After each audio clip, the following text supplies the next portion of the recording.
إن الحمد لله نحمده ونستعينه ونستغفره ونعوذ بالله من شرور أنفسنا ومن سيئات أعمالنا من يهده الله فلا مضل له ومن يضلله فلا هادي له وأشهد أن لا إله إلا الله وحده لا شريك له وأشهد أن محمدا عبده ورسوله أما بعد فإن خير الحديث كتاب الله وخير الهدي هدي محمد صلى الله عليه وآله وسلم وشر الأمور محدثاتها وكل محدثة بدعة وكل بدعة ضلالة وكل ضلالة في النار.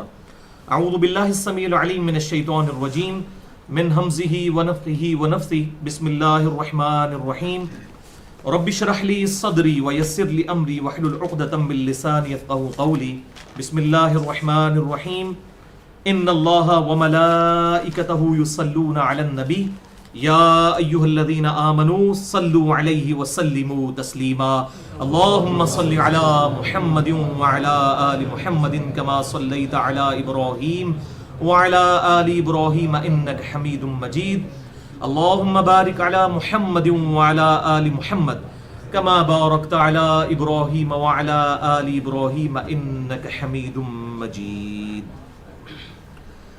الحمدللہ آج 17 اکتوبر 2015 کو ہفتے کے دن 3 اور 4 محرم الحرام 1437 ہجری کی درمیانی رات. الحمدللہ نیا اسلامی سال بھی شروع ہو چکا ہے 1437 ہجری. قرآن کلاس نمبر 193 میں ہم انشاءاللہ تعالی سورۃ الاسراء یعنی سورہ بنی اسرائیل کے کانٹیکسٹ میں واقعہ معراج یعنی الاسراء والمعراج. الاسراء آپ صلی اللہ علیہ وسلم کا زمینی سفر مسجد الحرام سے لے کر بیت المقدس ایلیا تک جسے مسجد اقصی بھی کہتے ہیں اور پھر وہاں سے 7 آسمان تک سدرۃ المنتہا تک اسے کہتے ہیں المعراج. الاسراء والمعراج سے متعلق اپنی گفتگو کو کمپلیٹ کریں گے. اس سے پہلے 2 نشستیں ہو چکی ہیں اور کم از کم 3 گھنٹے کی گفتگو ہو چکی ہے جو ہماری ویب سائٹ اہلسنتپاک.com پر ہمارے یوٹیوب کے چینل انجینئر محمد علی مرزا کے تھرو جو میرے نام پر ہے اپلوڈ ہیں. پہلی نشست تھی اس کا عنوان تھا مسئلہ نمبر 126A واقعہ معراج سے متعلق 3 علمی پوائنٹس اور قرآن حکیم سے واقعہ معراج کا بیان. یہ 94 منٹ کی گفتگو تھی. اور دوسری نشست مسئلہ نمبر 126B کمپلیٹ واقعہ معراج صحیح بخاری اور صحیح مسلم کی صحیح الاسناد احادیث کی روشنی میں. یہ تقریباً 90 منٹ کی گفتگو تھی اور آج انشاءاللہ تعالی تیسری اور فائنل نشست ہوگی. یہ تقریباً 1.25 گھنٹے کی گفتگو ہوگی 70 منٹ کی. اور آج کی جو gفتگو ہے اس کا عنوان ہے مسئلہ نمبر 126C کیا واقعہ معراج میں ہمارے محبوب صلی اللہ علیہ وسلم نے اللہ تعالیٰ کا دیدار بھی کیا تھا. یہ کوشچن ہے جس کو انشاءاللہ ہم ایڈریس کریں گے. انشاءاللہ 5 علمی پوائنٹس میں اسے ایڈریس کیا جائے گا. بھائیو انشاءاللہ یہ واقعہ معراج سے متعلق ہمارے 3 لیکچرز جو ہیں 126A B اور آج کا C یہ انشاءاللہ قیامت تک کے لیے ایک ایسٹ ہے, ایک ویڈیو بک ہے معراج کے اوپر. اور یہ اپنی نوعیت کا ایک منفرد کام ہے کیونکہ اس کے اوپر فرقہ واریت کی لعنت سے بالاتر ہو کر ابھی تک کسی نے نہ تحریراً اور نہ ویڈیوز میں کام کیا تھا. جو میں نے جتنی سرچ کی الحمدللہ اللہ نے توفیق دی اور اس کو پازیٹیولی ایڈریس کیا ہے. اور علم کی دنیا میں یہ ایک منفرد کوشش ہے اور بڑا اچھا فیڈ بیک اس حوالے سے الحمدللہ اس کا ملا ہے.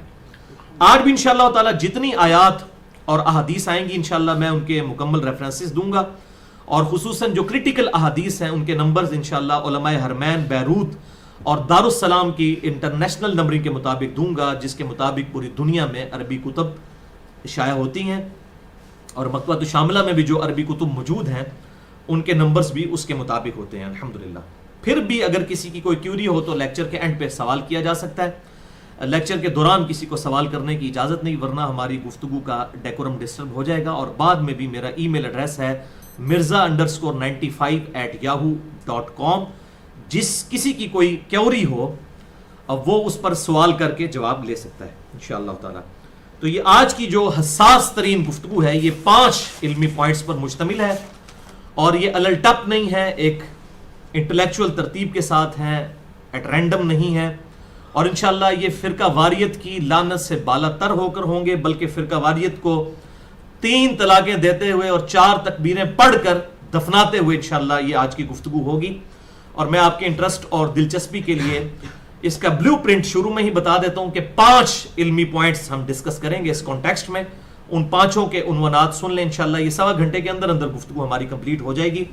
علمی پوائنٹ نمبر 1 ہوگا, کیا اس دنیا میں عین بیداری کی حالت میں کوئی شخص اللہ تعالیٰ کا دیدار کر سکتا ہے؟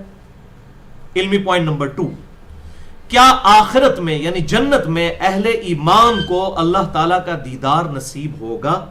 اور یہ اہل سنت اور اہل تشیع کے درمیان یہ بڑا بون آف کنٹینشن ہے یہ والا ایشو دیدار الہی کے حوالے سے, اور میں بڑے عرصے سے سوچ رہا تھا کہ اسے ایڈریس کیا جائے. انشاءاللہ آج ہم اس کو فرقہ واریت کی لعنت سے بالاتر ہو کر ایڈریس کریں گے. اس میں 50% اہل تشیع کا موقف ٹھیک ہے اور 50% اہل سنت کا موقف ٹھیک ہے, اور اس میں جو حق بات ہے انشاءاللہ میں بیان کرنے کی کوشش کروں گا اللہ کے فضل سے. علمی پوائنٹ نمبر 3 ہوگا, کیا اس دنیا میں خواب کی حالت میں اللہ تعالیٰ کا دیدار کرنا ممکن ہے کسی کے لیے؟ علمی پوائنٹ نمبر 4 ہوگا, کیا بعض صحابہ اکرام علیہم رضوان کا یہ عقیدہ تھا کہ آپ صلی اللہ علیہ وسلم نے شب معراج اللہ تعالیٰ کو دیکھا ہے؟ اور علمی پوائنٹ نمبر 5, کیا بعض صحابہ اکرام علیہم رضوان کا یہ بھی عقیدہ تھا کہ شب معراج نبی صلی اللہ علیہ وسلم نے اللہ تعالیٰ نہیں بلکہ سیدنا جبرائیل علیہ السلام کو ان کی اصلی شکل میں دیکھا تھا؟ تو یہ ہیں 5 علمی پوائنٹس. ان کو انشاءاللہ ان ڈیٹیل ڈسکس کریں گے, لیکن ڈیٹیل میں جانے سے پہلے ایک دفعہ درود شریف پڑھ لیجئے. اللہم صلی علی محمد وعلی آل محمد کما صلیت علی ابراہیم وعلی آل ابراہیم انک حمید مجید. اللہم بارک علی محمد وعلی آل محمد کما بارکت علی ابراہیم وعلی آل ابراہیم انک حمید مجید. علمی پوائنٹ نمبر 1, کیا اس دنیا میں عین بیداری کی حالت میں ان 2 آنکھوں کے ساتھ اللہ کی مخلوق اللہ کا دیدار کر سکتی ہے یا نہیں؟ تو بھائیو, قرآن حکیم کی واضح آیات کی روشنی میں اور صحیح الاسناد احادیث بخاری اور مسلم کی روشنی میں اس کا جواب ہے 100% نہیں. یہ امپاسبل ہے کہ کوئی اس دنیا کے اندر اللہ تعالیٰ کو ان 2 آنکھوں کے ساتھ دیکھ سکے, بلکہ یہ مخلوقات کی کیپیسٹی اور کمپیٹنسی سے ہی باہر ہے کہ وہ اللہ تعالیٰ کو اس دنیا میں دیکھ سکے. اور اسے علم الکلام کی لنگوسٹک میں ہم کہتے ہیں محال. یہ محال ہے, امپاسبل ہے. اور یہ محال اور مقدور کی جو بحثیں ہیں یہ میں نے علم الکلام پہ ایک پورا لیکچر دیا ہے مسئلہ نمبر 41 کے نام سے, اور مسئلہ نمبر 83B کے آخری 20 منٹ بھی علم الکلام کے اوپر ہیں. محال اور مقدور کی جو بحثیں ہیں وہ میں نے اس میں کور کی ہیں. آج میں اس کی ڈیٹیل میں نہیں جاؤں گا. بہرحال یہاں پر دیدار الہی کی نفی کے حوالے سے کہ اس دنیا میں کسی شخص کی یہ کمپیٹنسی یا کیپیبلٹی ہی نہیں ہے کہ وہ اللہ کو دیکھ سکے. اللہ تعالیٰ کی شان اتنی عرفہ والا ہے کہ انسان ان 2 آنکھوں کے ساتھ اس کا احاطہ کر ہی نہیں سکتا. اس کانٹیکسٹ میں مشہور آیت ہے سورۃ الاعراف کی آیت نمبر 143. اعوذ باللہ من الشیطان الرجیم بسم اللہ الرحمن الرحیم. یہ موسیٰ علیہ السلام کا ذکر ہے جب وہ کوہ طور پر گئے اور انہوں نے اپنے رب کی زیارت کے لیے درخواست پٹ کی. اعوذ باللہ من الشیطان الرجیم بسم اللہ الرحمن الرحیم. وَلَمَّا جَاءَ مُوسَى لِمِيقَاتِنَا, اور جب موسیٰ علیہ السلام ہماری ملاقات کے لیے حاضر ہوئے, وَكَلَّمَهُ رَبُّهُ, اور ان کے رب نے ان سے کلام کیا جیسا کہ اس کی شان کے لائق ہے. قَالَ رَبِّي أَرِنِي أُنظُرْ إِلَيْكَ, انہوں نے عرض کی اے اللہ مجھے اس قابل کر کے میں تجھے دیکھ سکوں, یعنی دل سے خواہش کا اظہار کیا. قَالَ لَن تَرَانِي, اللہ تعالیٰ نے فرمایا تو مجھے نہیں دیکھ سکتا. یہ مخلوق کی کمپیٹنسی نہیں ہے کہ وہ آنکھوں کے ساتھ اللہ کو دیکھ سکے. وَلَكِنِ انظُرْ إِلَى الْجَبَلِ, لیکن تو پہاڑ کی طرف دیکھ. فَإِنِ اسْتَقَرَّ مَكَانَهُ فَسَوْفَ تَرَانِي, اگر یہ پہاڑ اپنی جگہ پر قائم رہ گیا, پہاڑ اتنا بڑا, تو پھر تو گمان کرنا کہ تو مجھے دیکھ سکتا ہے. پہاڑ کی طرف دیکھ جس پہ ڈائریکٹ تجلی پہاڑ پر آئے گی. فَلَمَّا تَجَلَّى رَبُّهُ لِلْجَبَلِ, جب اس کے رب نے پہاڑ پر تجلی فرمائی جیسا کہ اس کی شان کے لائق ہے, جعلہ دکا، پہاڑ پھٹ کر ریزہ ریزہ ہو گیا، وخر موسیٰ صاعقا، اور موسیٰ علیہ السلام بالواسطہ مشاہدہ، انڈائریکٹ مشاہدہ، ڈائریکٹ نہیں، انڈائریکٹ مشاہدے سے موسیٰ علیہ السلام بے ہوش ہو گئے۔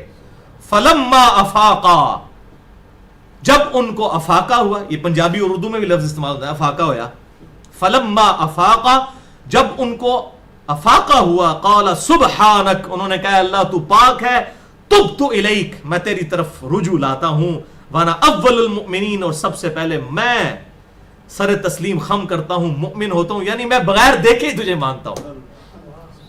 تو یہ الحمدللہ سورۃ الاعراف آیت نمبر 143 کیٹاگوریکل ڈیسیژن ہے کہ کوئی شخص ان دو آنکھوں سے اللہ کو نہیں دیکھ سکتا۔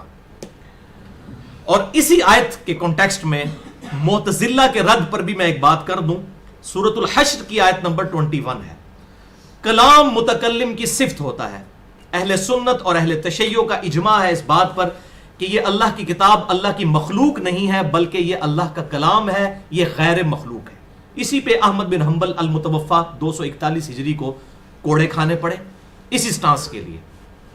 تو معتزلہ کا موقف ہے کہ قرآن کو اللہ نے پیدا کیا ہے، جبکہ اہل سنت، اہل تشیع، پوری امت کا اجماع ہے کہ قرآن پیدا نہیں ہوا، یہ بلکہ اللہ کا کلام ہے، اللہ کی صفت ہے، کیونکہ کلام متکلم کی صفت ہوتا ہے۔ اب میں جو کچھ بول رہا ہوں یہ میری صفت ہے، تو جیسا اللہ کی شان کے لائق ہے، تو اسی کانٹیکسٹ میں اسی کو سپورٹیو ایک آیت ہے کہ قرآن مخلوق نہیں بلکہ اللہ کی صفت ہے، اور جب اللہ کی صفت ہے تو قرآن میں وہی صفات پائی جائیں گی جو اللہ کی صفات ہیں۔ اس کی سپورٹ میں وہ آیت، مشہور آیت ہے سورۃ الحشر کی آیت نمبر 21، لو انزلنا هذا القرآن على جبل لرأيته خاشعا متصدعا من خشیۃ اللہ، اگر ہم اس قرآن کو کسی پہاڑ پر نازل کر دیتے تو وہ اللہ کے خوف سے دب جاتا، پھٹ جاتا۔ کیوں؟ جیسا کہ موسیٰ علیہ السلام کو جب زیارت کے لیے ریکویسٹ انہوں نے کی تو پہاڑ پر اللہ نے تجلی کی تو پہاڑ ریزہ ریزہ ہو گیا۔ تو قرآن کے بارے میں بھی اللہ تعالیٰ فرما رہا ہے اگر یہ کسی پہاڑ پر بھی نازل ہوتا نا وہ ریزہ ریزہ ہو جاتا۔ اور یہ ہمارے محبوب امام کائنات سید الاولین والآخرین شفیع المذنبین رحمت للعالمین سیدنا و مولانا امام اعظم محمد رسول اللہ صلی اللہ علیہ وآلہ وسلم کی خوبی ہے کہ آپ کے مبارک قلب اطہر پر 23 سال تک یہ کتاب نازل ہوتی رہی۔ یہ اللہ تعالیٰ نے اسپیشل پروٹوکول آپ صلی اللہ علیہ وسلم کو دیا۔ وَتِلْكَ الْأَمْثَالُ نَضْرِبُهَا لِلنَّاسِ، اور یہ مثالیں تو ہم لوگوں کے سمجھانے کے لیے بیان کرتے ہیں، ورنہ اللہ تعالیٰ کے لیے یا قرآن کے لیے کیا مثال بیان کی جا سکتی ہے؟ لِلنَّاسِ لَعَلَّهُمْ يَتَفَكَّرُونَ، تاکہ لوگ اس پر تفکر کریں۔ اور دوسری آیت تو بالکل کیٹاگوریکل ڈیسیژن ہے، سورۃ الانعام آیت نمبر 102 اور 103، ذَلِكُمُ اللَّهُ رَبُّكُمْ، یہ ہے تمہارا اللہ، تمہارا رب، لا الہ الا ہو، نہیں ہے کوئی معبود سوائے اس کے، خالق کل شیء، وہ ہر چیز کو تخلیق فرمانے والا ہے، فاعبدوہ، بس اسی کی عبادت کرو۔ ماننا کافی نہیں ہے، عبادت اس کی کرنی ہے۔ وہو علی کل شیء وکیل، اور وہ صرف خالق نہیں ہے بلکہ ہر چیز پر نگہبان ہے۔ یہ نہیں ہے کہ اس کے پاس حساب ہی نہیں ہے۔ دنیا کے اندر اس وقت 2 ملین سے زیادہ سپیشیز دریافت ہو چکی ہیں، 2 ملین سپیشیز، یعنی انسان ایک مخلوق، گھوڑا دوسری مخلوق، کوا تیسری مخلوق، چیل چوتھی مخلوق، اس طرح گنے نا 2 ملین، 20 لاکھ سے زیادہ مخلوقات ہیں، اور یہ سپیشیز ہیں، اور پھر ہر سپیشیز کی آگے بلینز اینڈ ٹریلینز کی تعداد میں ان کی جو ہے آگے افزائش نسل والا سلسلہ جاری ہے۔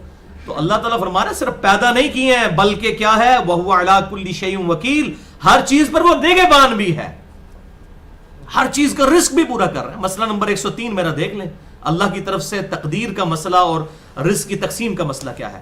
لا تدرکہ الابصار، نگاہیں اس کا احاطہ نہیں کر سکتی، وہو یدرک الابصار، اور وہ سب نگاہوں کا احاطہ کر سکتا ہے، وہ اکیلا سب کو دیکھ رہا ہے، لیکن یہ آنکھیں یہ کیپیبلٹی نہیں رکھتی کہ اس کو دیکھ سکے۔ وہو اللطیف الخبیر، اور کیا اسے کوئی دیکھے گا؟ وہو اللطیف الخبیر، وہ تو لطیف ہے اور خبردار ہے، اتنا لطیف ہے کہ اسے کوئی دیکھ ہی نہیں سکتا۔ اللہ اکبر۔ اور بھائیو ٹیکنیکلی بھی اس بات کو سمجھیں کہ دنیا میں فضیلت بھی بغیر دیکھے اللہ کو ماننے کی ہے۔ سورۃ الملک کی آیت نمبر ہے 12، ان الذین یخشون ربہم بالغیب، بے شک جو لوگ بغیر دیکھے اپنے رب سے ڈرتے ہیں، لہم مغفرۃ و اجر کبیر، انہی کے لیے ہے مغفرت اور بہت بڑا اجر۔ دیکھ کے تو سب نے مان جانا ہے, بغیر دیکھی تو ماننا ہے. الحمدللہ. اور صحیح مسلم میں اسٹانشنگ حدیث ہے, اس کو سپورٹیو دجال والے چیپٹر میں, انٹرنیشنل نمبر کے مطابق صحیح مسلم 7356, آپ صلی اللہ علیہ وسلم نے فرمایا کہ دجال جب دنیا میں آئے گا تو رب ہونے کا دعویٰ کرے گا کہ میں تمہارا رب ہوں.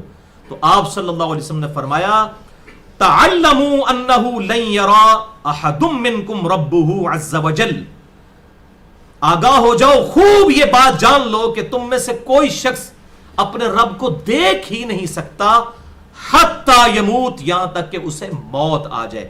یعنی مرنے سے پہلے کوئی شخص اللہ کو دیکھ ہی نہیں سکتا. اگر دجال اس طریقے سے آ کر دعوی ربوبیت کرے بھی تو وہ جھوٹا ہوگا, کیونکہ اللہ کو دیکھا ہی نہیں جا سکتا. یہ حدیث بھی سپورٹیو ہے صحیح مسلم کی کہ اللہ تعالیٰ کو دیکھا ہی نہیں جا سکتا. تعلموا انه لن يرى احد منكم ربه عز وجل حتى يموت, خوب جان لو, آگاہ ہو جاؤ کہ کوئی شخص اپنے رب کو نہیں دیکھ سکتا یہاں تک کہ اسے موت آ جائے. موت سے پہلے, اب موت کے بعد تو ظاہر زندگی دوسری, اس کے پروٹوکول دوسرے. اس دنیا میں اگر دیکھنا ہوتا تو موسیٰ علیہ السلام نہ دیکھ لیتے. تو یہ الحمدللہ اس حوالے سے جو ہے وہ دلائل تھے.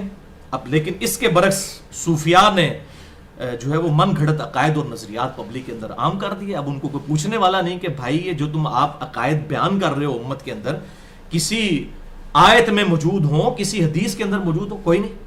کوئی جنہوں کہتے ہیں پنجابی کو پوچھڑے دسڑے والا ہی نہیں انہوں نے, جو انہوں نے دل چاندی یہ کرتے جاندے نا, یعنی بے شرمی کی انتہا ہے.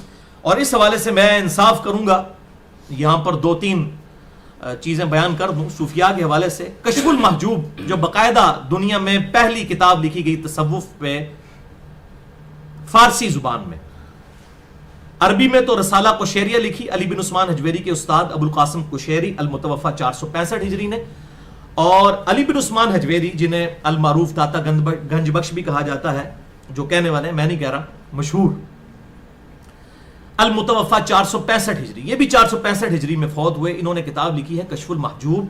بریلویوں کا ترجمہ بھی اویلیبل ہے, دیوبند کا بھی اویلیبل ہے, آپ ذرا اس کو اٹھا کر دیکھ لیں. انہوں نے بایزید بسطامی کے بارے میں کتنا بڑا دعویٰ کیا ہے. بایزید بسطامی المتوفہ 261 ہجری کے بارے میں کشف المحجوب میں باب نمبر 11 اور چیپٹر کا نام ہے حضرت بایزید بسطامی. دیوبندی ترجمہ مولانا عبد الرؤوف فاروقی, لاہور کے ہیں, ابھی زندہ ہیں, صفحہ نمبر 174. اور بریلوی ترجمہ ہے علامہ فضل الدین گوہر, صفحہ نمبر 180. یہ پیر کرم شاہ صاحب کے تعلق رکھنے والے لوگ ہیں. سیاؤدین پبلیکیشن نے یہ چھاپا ہے. کشف المحجوب کا میں نے ریفرنس دیا, آپ ذرا ورڈ بائی ورڈ ان کا دعویٰ سنیں. وہ کہتے ہیں حضرت بایزید بسطامی سے روایت ہے, یہ دیکھو اسی کہنے ہیں حضرت ابوبکر سے روایت ہے, حضرت عمر سے روایت ہے, حضرت عثمان سے روایت ہے, حضرت علی سے روایت ہے. روایت کی تو شروع ہو رہی ہے. بایزید بسطامی المتوفہ 261 ہجری سے روایت ہے. وہی بزرگ فرماتے ہیں, حضرات فرماتے ہیں کہ ایک دفعہ میں مکہ میں گیا تو صرف خانہ کعبہ کو دیکھا, تو میں نے کہا کہ میرا حج قبول نہیں ہوا. اچھا, انہوں نے خود کنکلوڈ کر لیا کہ خانہ کعبہ کو میں نے دیکھا ہے. اب آپ حیران ہو رہے ہوں گے تو اس میں حج قبول نہ ہونے والی کون سی بات ہے, وہ آگے تو ہم دس دینے. میں نے کہا میرا حج قبول نہیں, کیونکہ اس طرح کے پتھر تو میں نے کافی مرتبہ دیکھے ہیں. وَلِعَاذُ بِاللَّهِ تعالیٰ, اس سے بڑی خانہ کعبہ کی کیا توہین ہوگی. خانہ کعبہ جیسا پتھر اور کون سے ہیں دنیا کے اندر, ان کے بزرگ بابوں کے پتھر ہوں گے نا, اس لیے وہ کہہ رہے ہوں گے بہت دیکھے ہیں. ہم تو کہتے ہیں ویسا کوئی بھی نہیں ہے. اور اس میں ایک پتھر ایسا لگا ہوا ہے حجر اسود, جس کو ہمارے محبوب صلی اللہ علیہ وسلم نے بوسہ دیا ہے. اور بخاری اور مسلم کی متفق علیہ حدیث ہے, سیدنا عمر فاروق رضی اللہ تعالیٰ عنہ سیدنا عمر علیہ السلام کہتے ہیں کہ اے حجر اسود, تو ایک پتھر ہی ہے, نہ کسی کو نفع دے سکتا ہے نہ نقصان. میں صرف اس لیے تجھے چومتا ہوں کہ میں نے اپنے محبوب صلی اللہ علیہ وسلم کو تجھے چومتے ہوئے دیکھا ہے. الحمدللہ. بہرحال آپ اندازہ کریں, کہتے ہیں اس طرح کے پتھر بہت دیکھے ہیں. دوبارہ حج کے لیے جب گیا تو خانہ کعبہ بھی دیکھا اور کعبے کے رب کی زیارت بھی کی. اے دیکھ لو, یعنی موسیٰ علیہ السلام نے کوئی نہیں کی تھی زیارت. بایزید بسطامی کہہ رہے ہیں میں نے کعبہ بھی دیکھا اور کعبے کے رب کو بھی دیکھا. اچھا, تو میں نے کہا کہ اب بھی حقیقت توحید حاصل نہیں ہوئی. ہوں کیڑی مصیبت پی گئی بھائی, وہ دس دن تو وہ کہتے ہیں ابھی بھی توحید نہیں. تیسری مرتبہ گیا تو صرف اللہ کو دیکھا اور خانہ کعبہ نظروں سے غائب تھا.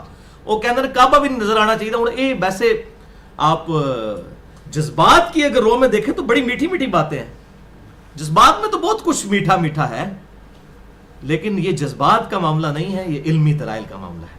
سنن ابن ماجہ میں صحیح حدیث ہے، سنن ابی داؤد کے اندر بھی موجود ہے، سنن الکبریٰ البہیقی میں بھی موجود ہے. ایک صحابی نے اللہ کے محبوب صلی اللہ علیہ وسلم کو سجدہ کیا، آپ نے فرمایا سر اٹھا، اگر میں سجدہ جائز سمجھتا تو بیویوں کو کہتا کہ وہ اپنے خامدوں کو سجدہ کریں اس حق کے سبب جو اللہ نے دیا ہے. یعنی سجدہ تعظیمی اگر جائز ہوتا.